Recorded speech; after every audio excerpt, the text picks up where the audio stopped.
Namaste and welcome back to the data structures and algorithms classes. My dear friends, we were discussing linear data structures. In that we were discussing arrays, and now to help you perform search operation in a very efficient manner in an array, I would like you to understand and remember a very commonly used searching algorithm called as binary search.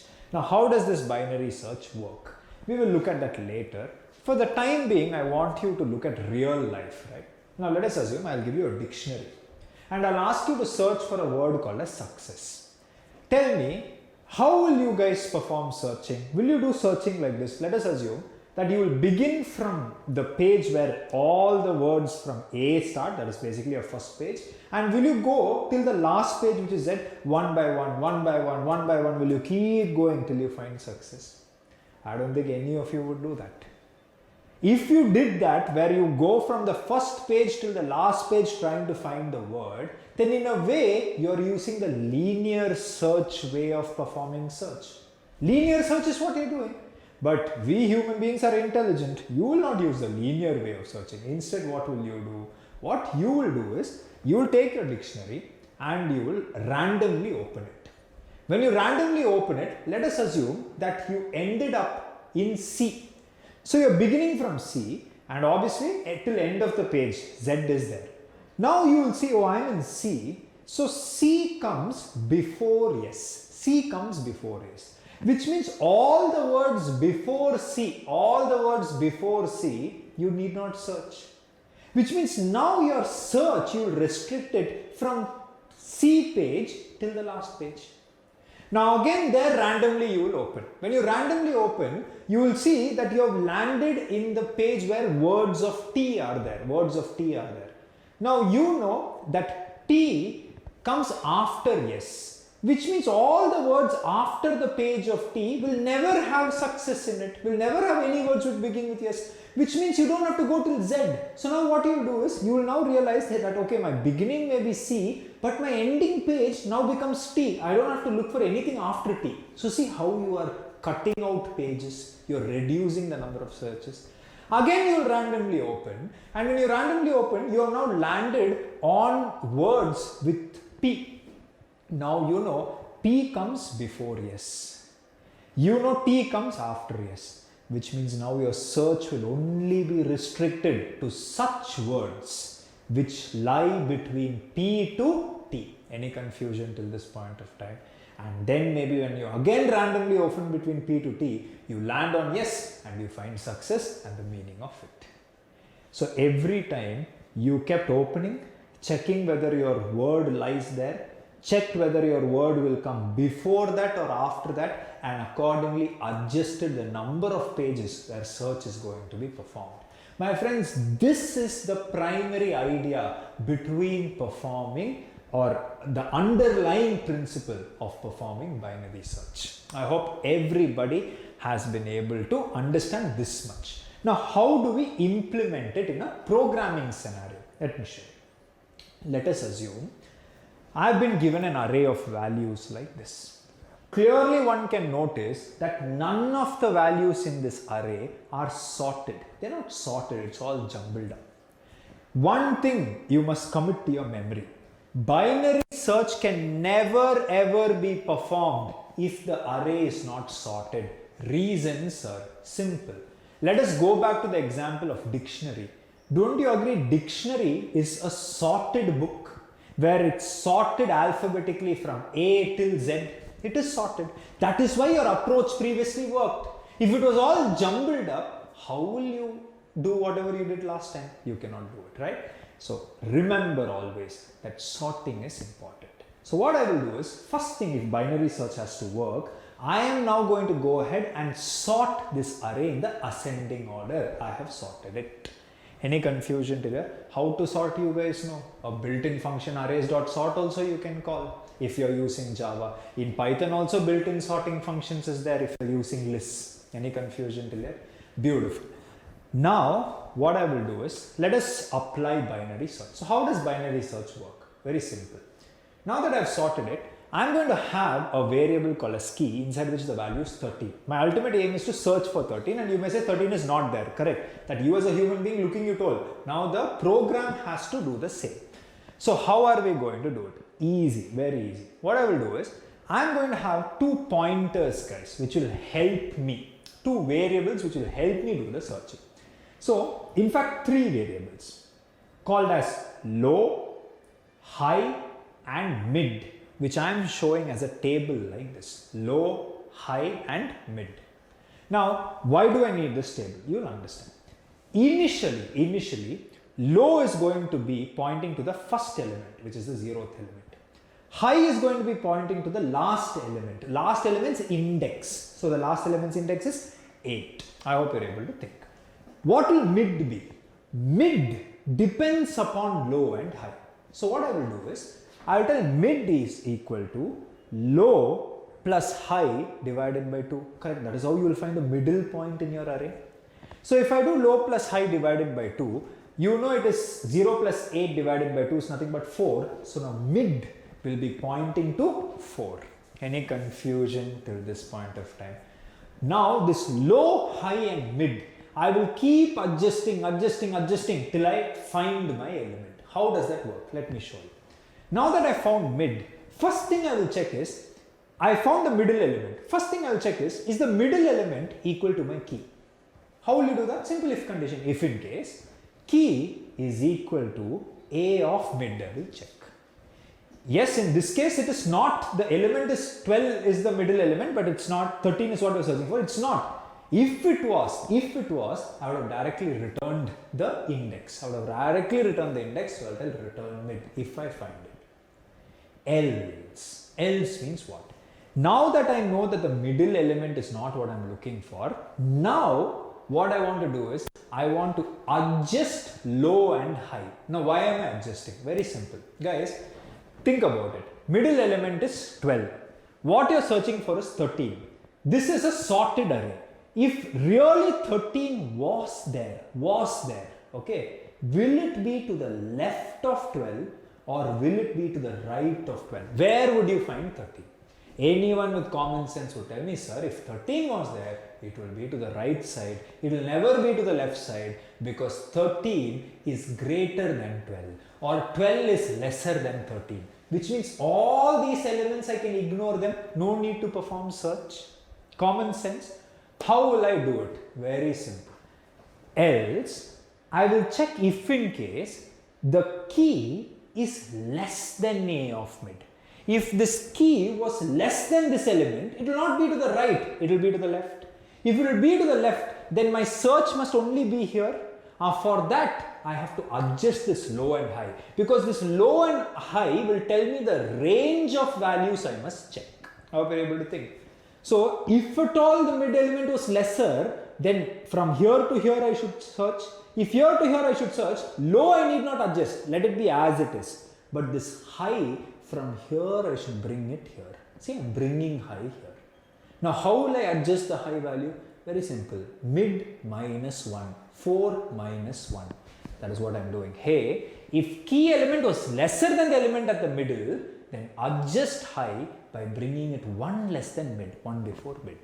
And low will be low itself. I don't have to change it, so whatever is the value, I am assigning it. How are you able to think? Else, if key was, first of all, if key was not equal to middle element, it is not less than middle element, else means what? It is greater. You need not check explicitly, it is greater. If it is greater, then my search must be from here to here. If my search must be from here to here, should I adjust low or should I adjust high? Obviously, this low value is what I should be bringing it here. I should bring low value here. Would you agree? In this case, that is what is happening. So, low must come mid plus 1. It should come here. And that's what I am telling. Low is equal to mid plus 1. High will remain as it is. My dear friends, this is the core of what you call as binary search. Any confusion till here? Now, this should keep repeating. As long as what? We will see that. But in this case, this condition is not true. This condition is not true. This condition is true, which means low becomes mid plus 1. Great. Again, I will repeat. I will now find the new mid. If I find the new mid, look at this. Low is mid plus 1. So 4 plus 1, 5. High is as it is. 8 plus 5 is 13. 13 divided by 2 is 6. Floor division. So mid becomes 6. See, mid has come here. Again check. Is the element you are searching for the element present at mid? Is this the case? No, false. False means I will come and check. Hey, if in case the element that I am searching for, is it less than the middle element? The middle element is 16. Is it less than 16? Yes. If it is less than 16, it will be on the left of 16, not to the right. If it is to the left of 16, then should I adjust low or should I adjust high? High should be adjusted. And what should high become? High should become mid minus 1. And that is what we are also telling, mid minus 1. So see here, high in the next iteration, high becomes mid minus 1. 6 minus 1 is 5. Low remains as it is. Low remains as it is. So this is low, this is high, both are equal.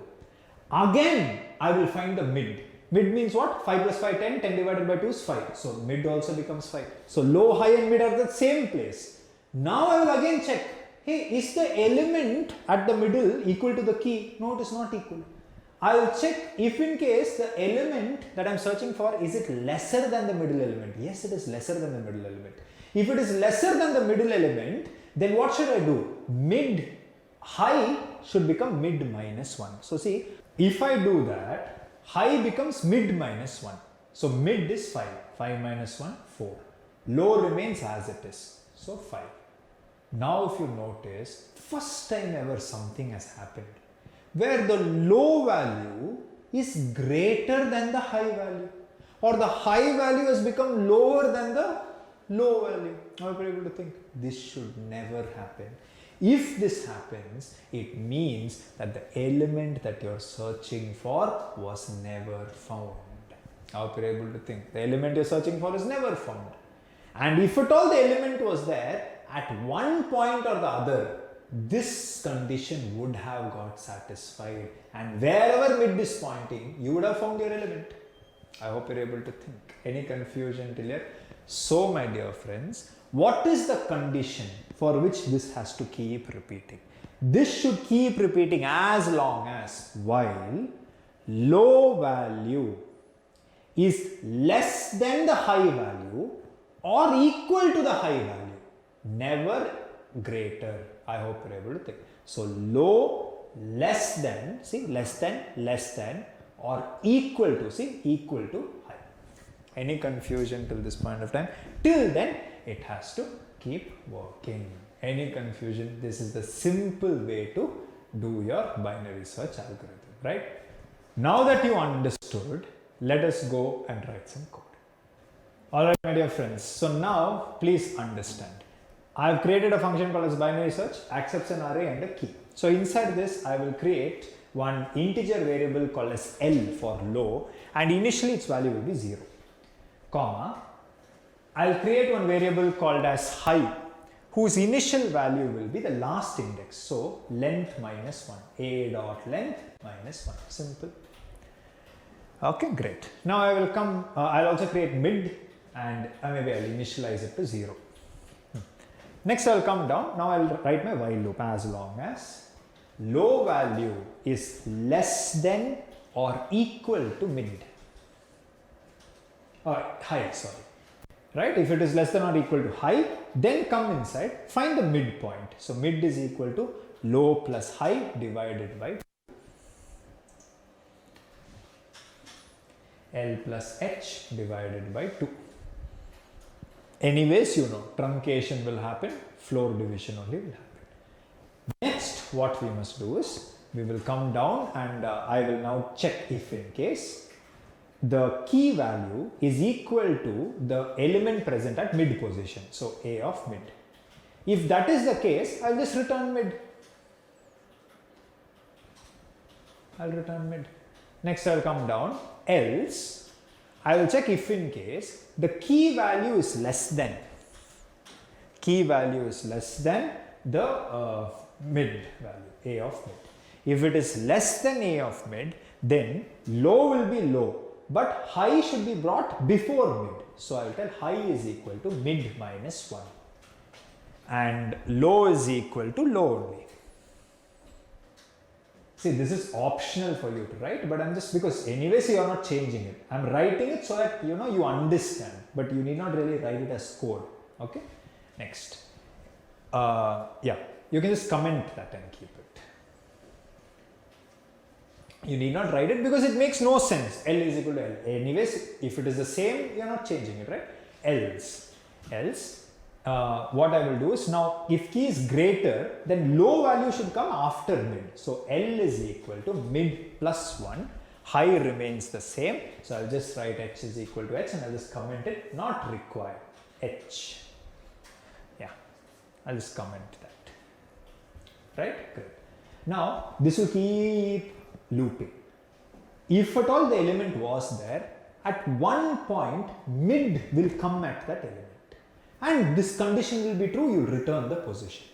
But if in case you came out of the loop, it means that you never ever found the element. So return minus 1. So all searching functions will return minus 1 as a standard value to indicate that the index is not present. Because you know an array has 0 based indexing. So from 0 to positive values indexes will go.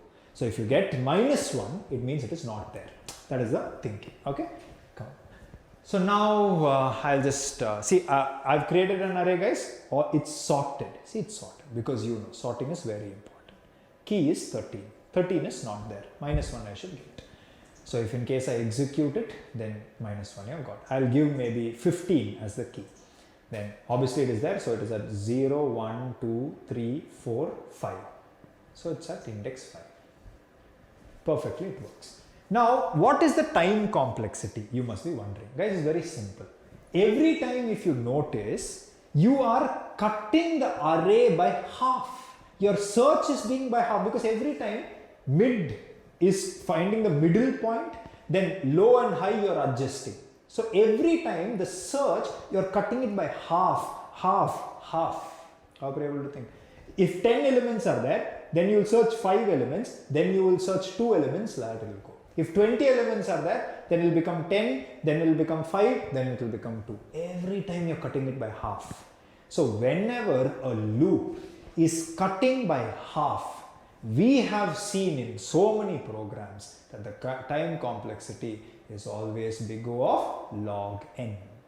But same thing, if I compare it with linear search, it is big O of n. So you can see that is n, linear time. This is logarithmic time. Obviously, any day this is more efficient. So binary search is very, very important. However, I am giving you a tip here. See, come down.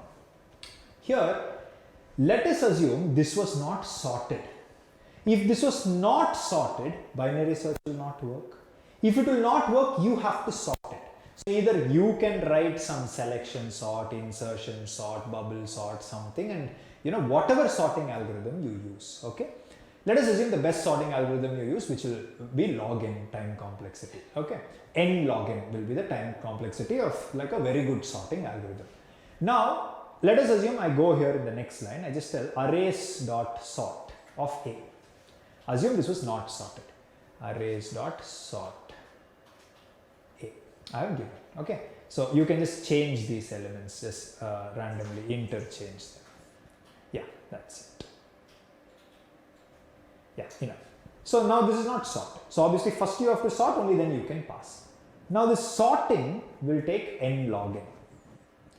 Then binary search will take log n. So now plus you have to add both of them. So it will be n log n plus log n. I hope you're able to think. Now obviously compare that with linear search. It is only n. So that is big O of n. This will become big O of n log n plus log n. So whenever you have to find some element in an unsorted array, always go for linear search. It is better way to find. But if you have a sorted array, always close your eyes and go for binary search. Any confusion till here? I hope both the ways of searching and when to use what is clear to you. So now let's take our knowledge on arrays a step further. For that, I will catch you in the next class.